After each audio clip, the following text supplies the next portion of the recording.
Mi nombre es Ana Marcela González, soy estudiante de Comunicación Social de la Universidad de Pamplona.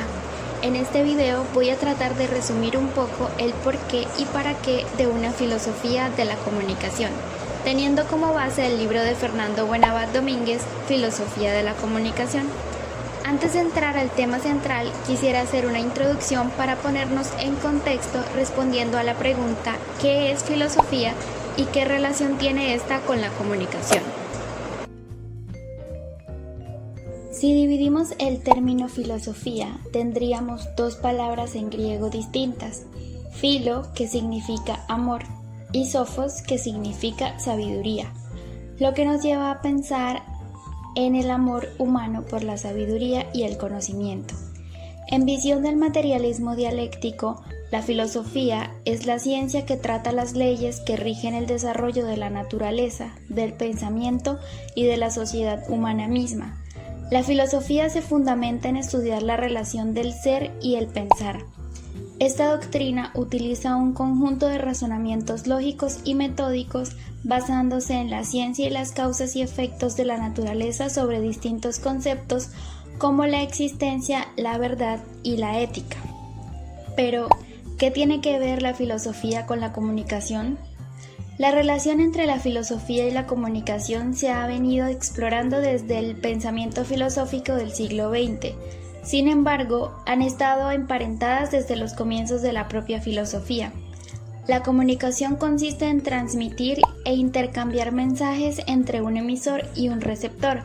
Sabemos que este es un proceso esencial para la vida humana en sociedad.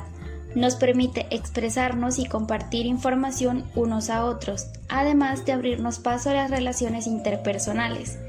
Esto mismo representaba, entre los antiguos filósofos, un discurso coherente y razonable que permitía construir un horizonte ontológico, moral y político. Sabiendo esto, podemos abrirnos paso al tema del video. A la filosofía de la comunicación le interesa construirse dialécticamente sobre la realidad del trabajo. Busca comprender sus definiciones abstractas, idealizadas y fetichizadas y, a partir de esto, pretende contrastarlas con lo concreto, lo manual e intelectual enfocada en una práctica social. Según la filosofía de la comunicación, el trabajo debe ser objeto y objetivo de toda producción teórica y práctica científica. De esta manera podrá caracterizar con la mayor precisión posible el estado objetivo dentro del trabajo. El capitalismo ha tratado al trabajo como algo miserable. El trabajo debería ser un agente liberador que permita enriquecer a la sociedad de conocimiento, el cual mientras desarrolla comunicación se desarrolla a sí mismo, pero se le ha dado una connotación devastadora.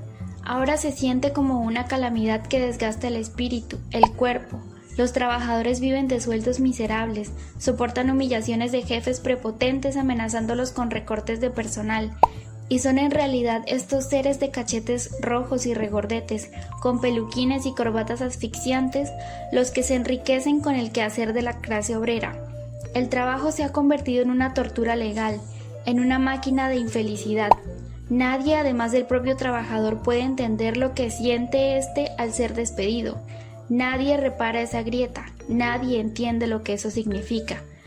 Para que los trabajadores tengan justicia, hace falta su propia fuerza, porque los trabajadores no son fuertes por la cantidad que hay, sino por la conciencia que tienen, por tener organizaciones inteligentes, discursos entusiastas y bien pensados. Al trabajador solo lo puede salvar el trabajador. Existe la necesidad de construir una filosofía de la comunicación que sea ciencia transformadora. De esta manera podrá luchar contra la esclavitud que reina en las luchas de clases desde hace siglos. Asimismo, podrá brindarle solución a la dicotomía capital-trabajo, refiriéndonos a esta como la gran división entre estos dos conceptos. La filosofía de la comunicación tiene como objetivo producir ciencia para así enriquecer el conocimiento y darle paso a la libertad humana ante estos procesos de comunicación en el intercambio constante de información y emociones. La filosofía de la comunicación se ocupa también de precisar el papel que cumple el trabajo en el desarrollo de las cualidades comunicacionales en los seres humanos, definiendo la forma de intercambio humano como trabajo. Por otra parte, la comunicación se renueva como dialéctica de ideas. En la actualidad, poco se conoce de la comunicación y a su vez poco se hace por adquirir conocimiento sobre ella. Hoy en día la comunicación se usa para fines extravagantes, algo que en la antigüedad no se pensaba. En casi cualquier ámbito, ya sean filosofías, ideologías, epistemologías y mercaderías, usan a la comunicación como un medio para vender casi cualquier cosa. Para esto la recargan de semánticas que satisfagan el antojo público. La comunicación empezó a ser usada para sublimar y escandalizar. Se convirtió en un aparato para llamar la atención de cualquier persona. Un ejemplo de esto puede ser la venta de periódicos o una transmisión televisiva. Solo se ocupan de promover la comunicación para la esclavitud, convirtiéndola en una fachada perfecta para que los seres humanos no nos cuestionemos lo que nos presentan, porque saben que pensaremos que si lo divulga un medio de comunicación masivo, debe ser verdad. A veces intentaron convertir a la comunicación como propiedad moral. Obviamente esto resultó bien comercialmente. Los académicos le extrajeron a la comunicación cualquier rastro de historia, economía y política y la aislaron en el racionalismo funcional. Debemos tener en cuenta que por definición toda comunicación es incompleta y que debemos cuestionar a los más media tanto como cuestionamos a la academia. La filosofía de la comunicación no debe conformarse con tener un buen debate ideológico, debe tener muy en cuenta sus raíces sociales, las condiciones reales en las que se desenvuelve. Debe tener presente que opera en condiciones concretas bajo el capitalismo. La filosofía de la comunicación no es filosofía contemplativa sobre la comunicación, se trata de la comunicación propia tomando conciencia de sí misma. La filosofía de la comunicación requiere de una permanente autocrítica y a partir de eso debe buscar la manera de realimentarse de su propia crítica. De esta forma logrará tener una mejora permanente en su praxis. La filosofía de la comunicación debe estar en contra de la explotación y debe convertirse en herramienta contra todo aquel que haga del trabajo una miseria. Debe ser una ciencia en contra de la acumulación de riqueza, del terrorismo y de la inestabilidad laboral. Deberá estar en contra del embrutecimiento, de la fatiga, de la desesperación y la alineación. De lo contrario se convertirá en nada. Ya es suficiente de buscar por encima, de andar solo por la orilla. La filosofía de la comunicación necesita que las personas vayamos mucho más lejos, que nos adentremos en lo que quizás muchos aún no conocen de ella. Esto nos permitiría hacer una transformación urgente, saltando de la cantidad a la calidad. A pesar de esto, sabemos que aún nos queda un camino largo. Aún hay personas que son incapaces de asumir sus responsabilidades en el contexto de libertad. Aún hay muchos atrapados en el fanatismo religioso y político, reduciendo a la comunicación en propagandas para sí mismos y los ideales que defienden. No hay que malinterpretar esto. Está bien que las personas tengan sus propias ideas y gustos por los que se inclinen. No todos somos iguales, pero siempre hay que tener conciencia y ética para diferenciar entre un grupo que busca seguidores por dinero a otro que busca la revolución y el cambio no por la rebeldía, sino por un avance hacia la libertad. Con esto nos damos cuenta de que tener una pasión por la comunicación no significa deformarla, sino transformarla, según nos acerque más a volvernos una especie digna, a permitir que la conciencia llegue al fondo de la comunicación. La filosofía es trabajo para el pensamiento y la razón. Muchos piensan que la filosofía no es importante para vivir. Pueden andar sin una filosofía que le transmita al mundo su propia concepción.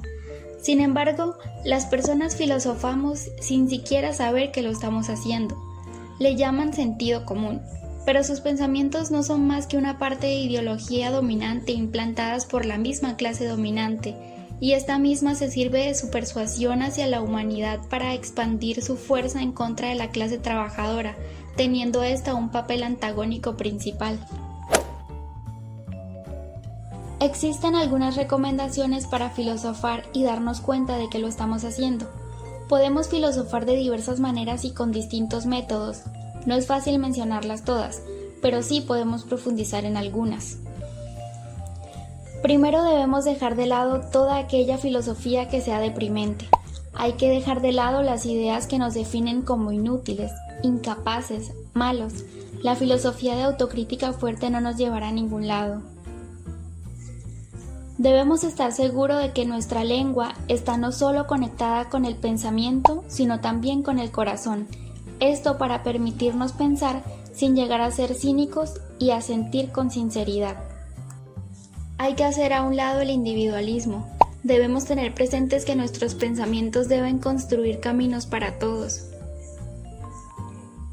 Siguiendo con la idea del punto anterior, tenemos que abrirnos a la idea de que lo filosofado jamás será definitivo. Siempre se podrá mejorar y pensar más a fondo, y esto puede tener mejores resultados si se filosofa en colectivo. Por ello debemos recordar que debatir no es lo mismo que pelear. Todos podemos filosofar, pero es mejor hacerlo sin la obligación de sentirnos sumisos ante dogmas, sectas o burocracias. Filosofar es muy importante, pero aparte de eso es necesario reconocer que más importante es filosofar correctamente, que lo hagamos para buscar la verdad, para producir ideas revolucionarias y movilizadoras, que en vez de detenernos nos llene de fuerza para pensar. Filosofar es indispensable. Nos sirve como una ciencia para transformar al mundo. Es una práctica cotidiana que nos permite ser libres. Algunos dicen que la filosofía ha muerto, pero dar esto por sentado es como decretar la inutilidad del pensamiento. Y hasta aquí ha llegado el video. Espero que les haya gustado mucho. Hasta luego.